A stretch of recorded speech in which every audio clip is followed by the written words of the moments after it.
ಮಾಡಿದ್ದಾರೆ ತುಂಬಾ ಪ್ರಯತ್ನ ಪಟ್ಟಿದ್ದಾರೆ ಅವತ್ತು. ಮೇಡಮ್, ಈಗ ವಕೀಲರ ಸಂಘ ಕೂಡ ನಿಮಗೆ ಸಪೋರ್ಟಿವ್ ಹೌದು. ಮೆಡಿಕಲ್ ಡೆತ್ ಅಂತ ಕೂಡ ಹೇಳ್ತಿರೋದು, ಇದ್ರ ಬಗ್ಗೆ ಹೇಗೆ ಹೇಳ್ತೀರಾ ಮೇಡಮ್? ಮತ್ತೆ ನೀವು ಕೂಡ ವಕೀಲರಾಗಿದ್ರೆ ಕಾನೂನಾತ್ಮಕವಾಗಿ ಯಾವ ರೀತಿ ಹೋರಾಟಕ್ಕೆ ನೀವು ಪ್ಲಾನ್ ಮಾಡಿದ್ರ? ಇಲ್ಲ, ನಾವಿವಾಗ ಅವ್ರಿಗೆ ಕೇಳ್ಕೊಂಡಿವಿ, ಸರ್ಕಾರಕ್ಕೆ ಅವರು ಅಧ್ಯಕ್ಷರು, ಉಪಾಧ್ಯಕ್ಷರು ಮತ್ತೆ ಕಾರ್ಯದರ್ಶಿಗಳು ಎಲ್ಲ ನಮ್ಗೆ ಬಂದು ಸಪೋರ್ಟ್ ಮಾಡಿ ಈಗ ಇವನ ಸರ್ಕಾರಕ್ಕೆ ಕೇಳ್ಕೊಳ್ತಾ ಇದ್ದೀವಿ. ಯಾಕಂದ್ರೆ ಇದು ಮೆಡಿಕಲ್ ಲೀಗಲ್ ಕೇಸ್ ಆಗಿರೋದ್ರಿಂದ ಇದು ಸ್ಪೆಷಲ್ ಪಬ್ಲಿಕ್ ಪ್ರಾಸಿಕ್ಯೂಟರ್ನ ಈ ಬಗ್ಗೆ ತಿಳಿದಿರೋರು, ವೈದ್ಯಕೀಯ ಇದ್ರ ಬಗ್ಗೆ ತಿಳಿದಿರೋರನ್ನ ಅಪಾಯಿಂಟ್ ಮಾಡಬೇಕು ಅಂತ ನಾವು ಸರ್ಕಾರಕ್ಕೆ ಮನವಿ ಮಾಡ್ತಾ ಇದ್ದೀವಿ. ಪೊಲೀಸ್ ಹಾಕಿರೋ ಸೆಕ್ಷನ್ಗಳು ಅವೆಲ್ಲ ನಿಮಗೆ ಸಮಾಧಾನ ಇದೆಯಾ ಮೇಡಮ್? ಅಂದ್ರೆ ಬೇರೆ ಏನಾದ್ರು ಸೆಕ್ಷನ್ ಆಡ್ ಮಾಡಬೇಕಿತ್ತು? ಇಲ್ಲ, ಸಮಾಧಾನ ಇದೆ. ಮಾಡ್ತಾ ಇದ್ದಾರೆ, ತನಿಖೆ ಮಾಡ್ತಾ ಇದ್ದಾರೆ, ಒಳ್ಳೆ ರೀತಿಯಲ್ಲಿ ಹೋಗ್ತಾ ಇದೆ. ಅದ್ರ ಬಗ್ಗೆ ಇನ್ನೇನಾದ್ರು ಇದೆಯಾ ಅಂತ ಕೇಳಿ ಮೇಡಮ್, ನೀವು ಅವ್ರ ಕಡೆಯವರು ಒಬ್ರು ಹೇಳ್ಕೊಂಡಿದ್ರೆ ಆ ಹುಡುಗನನ್ನು ಉಳಿಸ್ಕೊಳ್ಳೋದು ಹೆಂಗೆ ಅಂತ ನಮ್ಗೆ ಗೊತ್ತಿದೆ, ನನ್ನ ಹತ್ರ ದುಡ್ಡು ಮತ್ತೆ ಪೊಲಿಟಿಕಲ್ ಪವರ್ ಇದೆ ಅಂತ ಹೇಳಿ ಒಂದು ಅಲಿಗೇಷನ್. ಅವತ್ತು ಪೋಸ್ಟ್ ಮಾರ್ಟಮ್ ಬೇಡ ಅಂತಂದ್ರಲ್ಲ, ಅವತ್ತು ಪೋಸ್ಟ್ ಮಾರ್ಟಮ್ ಬೇಕು ಅಂತ ನಾವು ಪಟ್ಟಿದ್ಮೇಲೆ ಆ ತರ ಮಾತುಗಳು ಹೇಳಿದ್ದಾರೆ ಅಂತ ಕರೆಕ್ಟ್ ಗೊತ್ತಾಗಿದೆ ನಮ್ಗೆ. ನಮ್ಮ ಹುಡುಗನ ನೀವು ಮಾಡೋದು ಮಾಡಿ, ನಮ್ಮ ಹುಡುಗನ ಹೇಗೆ ಉಳಿಸ್ಕೋಬೇಕು ಅಂತ ನಮಗ್ ಗೊತ್ತಿದೆ ಅಂತ ಹೇಳಿರೋದು ನಿಜಾನೇ. ಈಗ ಅದನ್ನ ನೀವು ಯಾವ ರೀತಿ, ಯಾಕಂದ್ರೆ ಈಗ ನೀವು ಮಗಳು ಕರ್ಕೊಂಡು ಲಾಸ್ ಆಗಿದ್ರ, ನಿಮ್ಗೆ ನ್ಯಾಯ ಬೇಕಾಗುತ್ತೆ, ನೀವು ಯಾವ ರೀತಿ ಅದನ್ನ ಫೇಸ್ ಮಾಡ್ತೀರಾ? ವಕೀಲರು ನಿಮ್ ಕಡೆ ಮಾಡಿದ್ವಿ. ಇವಾಗ ಸರ್ಕಾರಕ್ಕೂ ನಾವು ಕೇಳ್ಕೊತಾ ಇದೀವಿ, ಸ್ಪೆಷಲ್ ಪಬ್ಲಿಕ್ ಬಿಟ್ಟು ನಿಮ್ಮ ನೋಡ್ತಾ ಇದೀವಿ. ಇನ್ನೂ ಅಂತ ಇದು ಏನಿಲ್ಲ, ಯಾರನ್ನು ನೇಮಕ ಮಾಡಬೇಕು ಅಂತ ತೀರ್ಮಾನ ಮಾಡ್ತಾ ಇದೀವಿ ನಾವು. ಅದ್ರ ಮಧ್ಯದಲ್ಲಿ ಸರ್ಕಾರಕ್ಕೂ ಕೇಳ್ಕೊತಾ ಇದೀವಿ, ಈ ತರ ಸ್ಪೆಷಲ್ ಪಬ್ಲಿಕ್ ಪ್ರಾಸಿಕ್ಯೂಟರ್ನ ನೇಮಕ ಮಾಡಬೇಕು ನಮ್ಗೆ ಅಂತ. ಈಗಾಗಲೇ ಪಾಪ ಎಲ್ಲರೂ ನಮ್ಗೆ ಸಹಕರಿಸ್ತಾ ಇದ್ದಾರೆ. ಅವ್ರಿಗೆ, ನಮ್ಮ ವಕೀಲರ ಸಂಘಕ್ಕೆ ನಾನು ಧನ್ಯವಾದ ಹೇಳ್ತೀನಿ. ತುಂಬಾ ನಮ್ಗೆ ಸಹಕಾರ ಕೊಟ್ಟಿದ್ದಾರೆ. ಮುಂದಕ್ಕೂ ಅವರು ಕೊಡಬೇಕು ಅಂತ ವಿನಸ್ತೀವಿ. ಮೇಡಮ್, ಡಾಕ್ಟರ್ಸ್ ದೇವರು ಅಂತಾರೆ ಮೇಡಮ್, ಪ್ರಾಣ ಕಾಪಾಡೋರು ವೈದ್ಯ ನಾರಾಯಣ ಅವರಿಗೆ ಅಂತಾರೆ.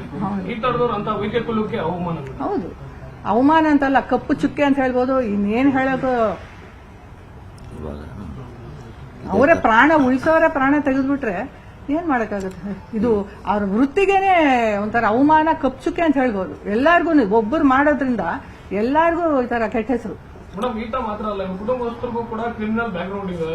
ಎಚ್ಎಲ್ ಸ್ಟೇಷನ್ ಒಂದು ಕೇಸ್ ಆಗಿತ್ತಂತೆ ಮೇಡಮ್. ಕೃತಿಕಾ ರೆಡ್ಡಿ ಅವರನ್ನ ನಿಮ್ಮ ಮನೆಗೆ ಕರ್ಕೊಂಡ್ಬರ್ತಾರೆ 22. ಅದಕ್ಕಿಂತ ಒಂದಿನ ಮುಂಚೆ ಸ್ಟೇಷನ್ ಅಲ್ಲಿ ಹೋಗಿ ಏನೋ ಸೆಟಲ್ಮೆಂಟ್ ಮಾಡ್ಕೊಂಡಿದ್ರು. ಏನ್ ಕೇಸ್ ಮೇಡಮ್? ಅದೇನೋ ಇದು ಅಸಾಲ್ಟ್ ಕೇಸ್ ಏನೋ. ಅವ್ರ ಹುಡುಗಿ, ಆ ಹುಡುಗಿನ ಮದುವೆ ಆಗಿ ಮೋಸ ಮಾಡಿದಾನೆ ಇವನು. ಮದುವೆ ಆಗದೆ, ಮದುವೆ ದೇವಸ್ಥಾನದಲ್ಲಿ ಆಗಿ ಮತ್ತೆ ಬಿಟ್ಬಿಟ್ಟಿದ್ದಾನೆ ಬೇಡ ಅಂತ. ತಮ್ಮ ಅಂದ್ರೆ ಅವರು ಅವಳಿ ಜವಳಿ ಮಕ್ಕಳು. ಅವನು ನಾಗೇಂದ್ರ ಅಂತ. ಅವನದು 8 ವರ್ಷದಿಂದ ಕೇಸ್ ನಡೆದಿದೆ. ರೀಸೆಂಟ್ ಆಗಿ ಅಂದ್ರೆ ನಮ್ಮ ಹುಡುಗಿ ಡೆತ್ ಆಗಿದ್ ಹಿಂದಿನ ದಿನ 23 ಏಪ್ರಿಲ್ ಸೆಟಲ್ಮೆಂಟ್ ಮಾಡ್ಕೊಂಡ್ ಬಂದಿದ್ದಾರೆ 20 lakhs ಕೊಟ್ಟು. ಮೇಡಮ್, ಇನ್ನೂ ಇಲ್ಲ ಕಡೆ ಕ್ವಶನ್ ಮೇಡಮ್. ಅವನು ಡಾಕ್ಟರ್ ಆಗಿ ಮೇಡಮ್, ಅವ್ನು ಅನಸ್ತೇಷ ಇಲ್ಲಿಂದ ವಿಕ್ಟೋರಿಯಲ್ಲಿ ಕೆಲಸ ಮಾಡ್ತಿರ್ತಾನೆ. ಅನಸ್ತೇಷ ಇಲ್ಲಿಂದ ತಂದಿರ್ಬೋದು ಮೇಡಮ್. ಅವ್ರ ಫ್ಯಾಮಿಲಿ ಕೂಡ ಮೆಡಿಕಲ್ ಸ್ಟೋರ್ ಇಲ್ಲ, ಅದೇ ಅವ್ರ ಫ್ಯಾಮಿಲಿ ಅವ್ರದೇ ಒಂದು ಮೆಡಿಕಲ್ ಸ್ಟೋರ್ ಇದೆ. ಅವರು ಡಿಸ್ಟ್ರಿಬ್ಯೂಟರ್ಸ್ ಕೂಡ ಹೌದು. ಅಲ್ಲಿಂದ ತಂದಿರಬಹುದು, ಹೇಳಕ್ಕಾಗಲ್ಲ. ಅದ್ರ ಬಗ್ಗೆ ನಿಮ್ಗೆ ಎಕ್ಸಾಕ್ಟ್ ಆಗಿ ಮಾಹಿತಿ ಎಲ್ಲಿಂದ ಬಂದ ಅಲ್ಲ, ನಮಗ್ ಗೊತ್ತಿಲ್ಲ. ಪೊಲೀಸರು ತನಿಖೆ ಮಾಡ್ತಾ ಇದ್ದಾರೆ.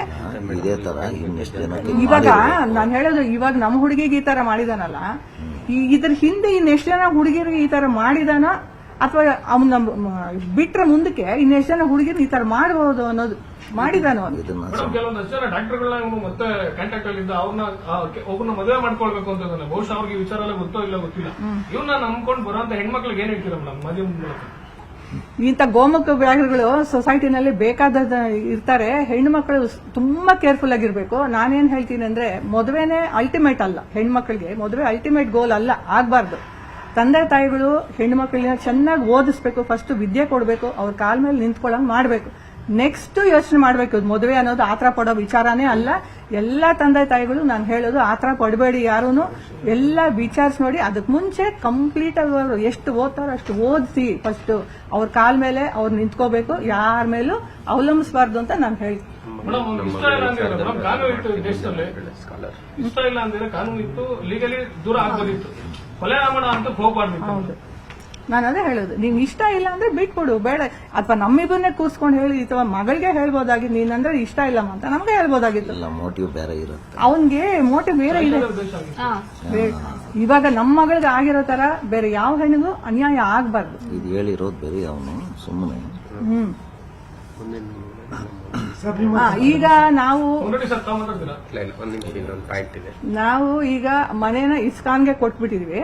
ಇನ್ನು ಮುಂದೆ ಈ ನಮ್ಮ ಮಗಳ ಹೆಸರಲ್ಲಿ ಒಂದು ಸ್ಕಾಲರ್ಶಿಪ್ ಮಾಡಿ, ಈ ತರ ಚೆನ್ನಾಗಿ ಓದೋ ಹುಡುಗರಿಗೆ, ವೈದ್ಯಕೀಯ ವೃತ್ತಿ ಮಾಡೋರ್ಗೆ, ಓದೋರ್ಗೆ ಸಹಾಯ ಮಾಡಬೇಕು. ಆ ಹುಡುಗಿ ಹೆಸರಿನಲ್ಲಿ ಸ್ಕಾಲರ್ಶಿಪ್ ಕೊಡಬೇಕು ಅಂತ ಒಂದು ಉದ್ದೇಶ ಇಟ್ಕೊಂಡಿದ್ದೀವಿ. ಯೋಜನೆಯನ್ನು ಇಟ್ಕೊಂಡು ಮೇಡಮ್, ಅದ್ರ ಬಗ್ಗೆ ಸ್ವಲ್ಪ ಡೀಟೇಲ್ ಆಗಿ ಹೇಳ್ಬೋದು. ಯಾವ ರೀತಿಯಾಗಿ ಎಷ್ಟು ಜನ ಅದು ಈಗ ಸದ್ಯಕ್ಕೆ ನಾವು ಡಿಸೈಡ್ ಮಾಡಿಲ್ಲ, ಬಟ್ ಖಂಡಿತ ಮಾಡ್ತೀವಿ. ಯಾವಾಗಿಂದ ಅದ್ ಹೇಳೋಣ, ನೋಡೋಣ. ಅದು ಇವಾಗ ಸದ್ಯಕ್ಕೆ ಈ ಒಂದು ಇದಾಗ್ಲಿ, ಆಮೇಲೆ ಯೋಚನೆ ಖಂಡಿತ ಮಾಡೋಣ. ಆ ಉದ್ದೇಶ ನಮ್ಗಿದೆ.